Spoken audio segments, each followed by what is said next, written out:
Okay, hello everyone.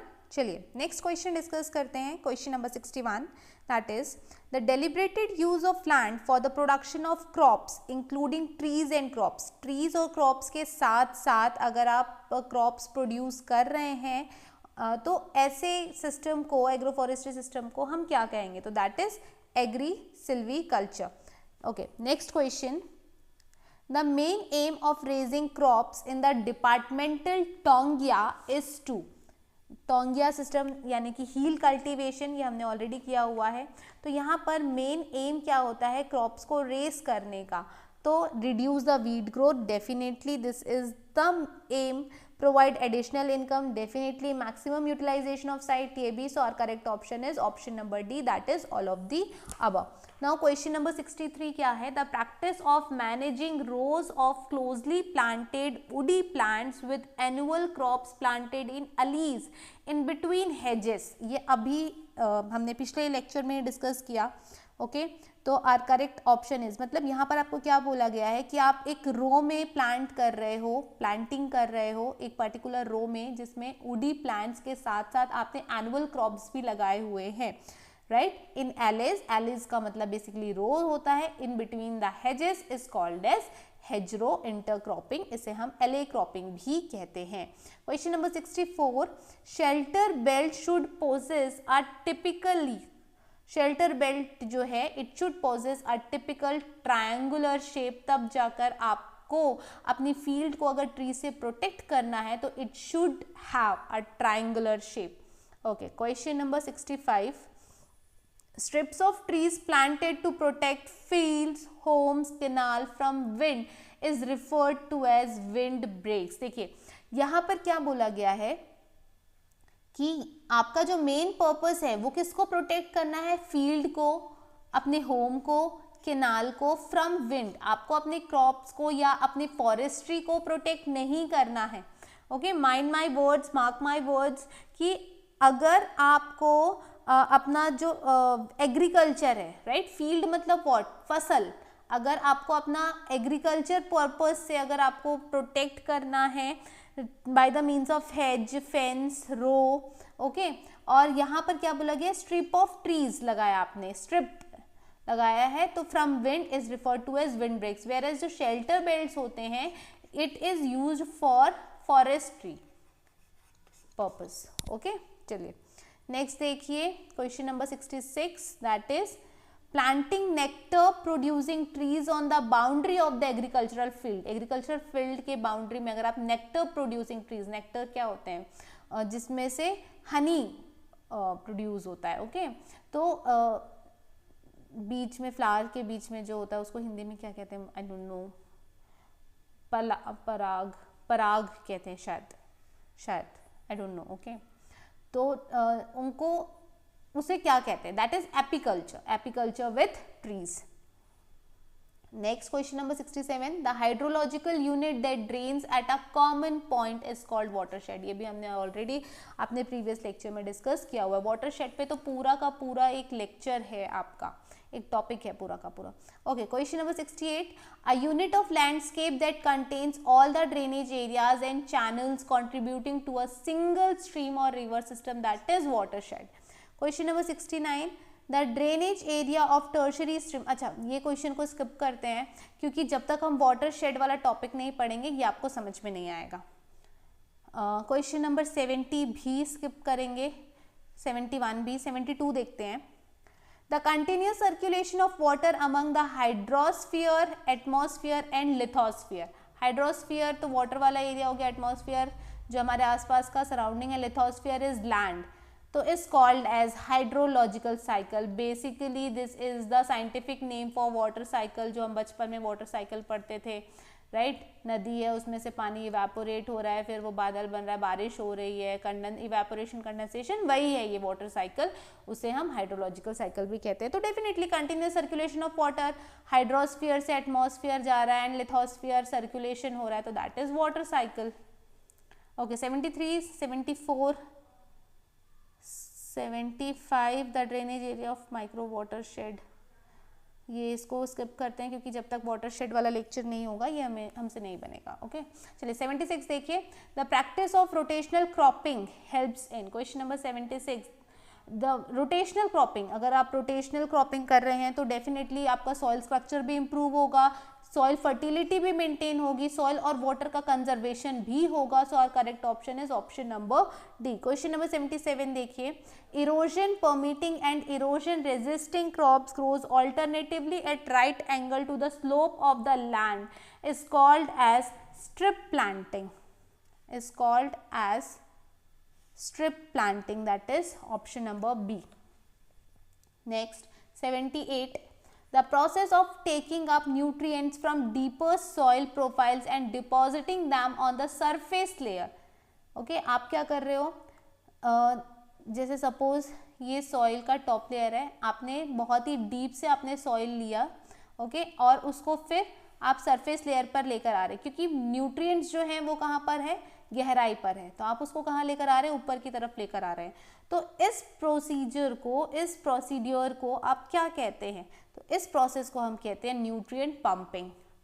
Question number 79, the process of cycling of nutrients from soil to the plant and back to the soil, right. अब क्या हो रहा है यहाँ पर कि ये सॉइल का लेयर है, यहाँ पर प्लांट है, ये रूट्स हैं, ओके। तो अब यहाँ पर क्या हुआ कि साइक्लिंग ऑफ न्यूट्रिएंट्स, यहाँ पर जो न्यूट्रिएंट्स हैं वो प्लांट को मिले और प्लांट से वो वापस सॉइल में आ गए, तो इस साइकिल को हम क्या कहते हैं, तो इस साइकिल को हम क्या कहते हैं, nutrient cycling, that is option number D.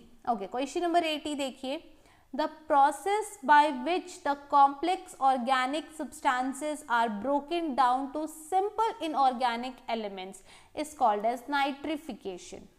Okay, जो कॉम्प्लेक्स ऑर्गेन, ये हमने बायो में भी किया हुआ है, जो कॉम्प्लेक्स ऑर्गेनिक सब्सटेंसेस होते हैं अगर वो सिंपल इनऑर्गेनिक एलिमेंट्स में ब्रेक डाउन हो जा रहे हैं तो ऐसे को, इस प्रोसेस को हम क्या कहते हैं, नाइट्रिफिकेशन कहते हैं। Okay, question number 81, NWDB classified wastelands into, national wasteland development board ने वेस्टलैंड को कितने टाइप्स में क्लासिफाई किया है, तो NWDB has classified wastelands into 2 types. Next question number 82, extent of wastelands in India is 63.82 meter hectare. Question number 83, the land comprising deep gorges, gullies in deep alluvium and draining into major river is known as gullied or ravenous land. Definitely है ना, अगर कोई land है वहाँ पे deep gorges हो गया, गलीज का फॉर्मेशन हो चुका है और फिर वो जो गलीज है वो कहाँ पर जाकर हो रही हैं, ड्रेन हो रही है इनटू मेजर रिवर, तो उसे हम क्या कहेंगे, गलिड और रेवेनस लैंड। ये आपने ज्योग्राफी में ऑलरेडी किया हुआ है। Question number 84, the last stage of water erosion is the formation of ravines. Okay, question number 85, the wastelands formed due to canal seepage and improper drainage is waterlogged and marshy lands. Question में क्या बोला गया कि जो Westland form हुए हैं due to canal seepage, अगर कोई कैनल का सीपेज हो रहा है और इम्प्रॉपर ड्रेनेज की वजह से, तो उस वेस्टलैंड को हम क्या कहेंगे, that is water logged and marshy land. वहाँ पर हमेशा पानी भरा होगा ना और लैंड जो है वो मार्शी हो जाएगी, गीली चिपचिपी। Question number 86, the lands which are rich in soluble salts and exchangeable sodium is alkaline soil. ये हम नेक्स्ट जो हमारा लेक्चर होने वाला है फॉरेस्ट सॉइल, उसमें हम ये सारी चीज़ें पहले देखेंगे। फॉरेस्ट सॉइल का तो अलग से हम MCQs डिस्कस करेंगे 1 मृदा पे, बट ये जो है ये थोड़ा बेसिक है, ये अगर आप अभी से जान लेंगे तो आगे आपको हेल्प होगा। Okay, question number 87, the suitable species for reclamation of saline and sodic soil is Prosopis juliflora. Question number 88, the most suitable species for reclamation of sandy soil, the most suitable species for reclamation of sandy soil is Casuarina equisetifolia. A family of procedure for the diagnosis of land management problems and potentials and a design of agroforestry solution is agroforestry DND. अब देखिए यहाँ पर सबसे पहले हम ये समझते हैं कि what is agro forestry DND. तो एग्रो फॉरेस्ट्री डीएनडी जो है it is the family of all the procedures and all the diagnosis of land management problems. अगर आप एग्रो फॉरेस्ट्री सिस्टम अगर आप कर रहे हैं तो उसमें डेफिनेटली आपको सारे प्रोसीडियर्स के बारे में पता होना चाहिए, राइट। आपको सारे लैंड मैनेजमेंट, अगर आपको प्रॉब्लम्स भी आएंगे तो उनका सॉल्यूशंस क्या है, मतलब एक पूरी की पूरी ये एक तरीके से बुक आप कह सकते हैं एग्रो फॉरेस्ट्री के लिए वो है। उसमें सारे प्रॉब्लम्स का सॉल्यूशन है, सारे रिसर्च वर्क है, तो उसे आप क्या कहते हो, एग्रो फॉरेस्ट्री डीएनडी।